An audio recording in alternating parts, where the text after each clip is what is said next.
કે ઘડિયાળના અંદર 6 વાગે બે કાંટાના વચ્ચે કેટલો ખૂણો બને છે?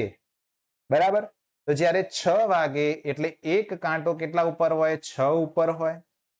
અને બીજો કાંટો કેટલા ઉપર હોય? 12 ઉપર હોય. તો આ જે એક રેખા ઉપરની બાજુ ગઈ ને એક રેખા નીચેની બાજુ ગઈ, તો બંનેના વચ્ચે કેવો બને છે ખૂણો? 180 અંશનો. બરાબર?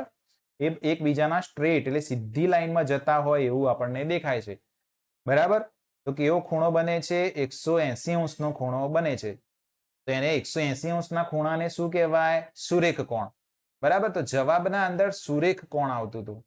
એને રેખાકોણની જગ્યાએ સુરેખકોણ શબ્દ લખ્યો હતો, એટલે મેં આ શબ્દ તમારા અંદર ઉમેરી દીધો. રેખાકોણ અથવા સુરેખકોણ બેમાંથી, અથવા તો અહીંયા લખી દો, ચલો સરળ કોણ.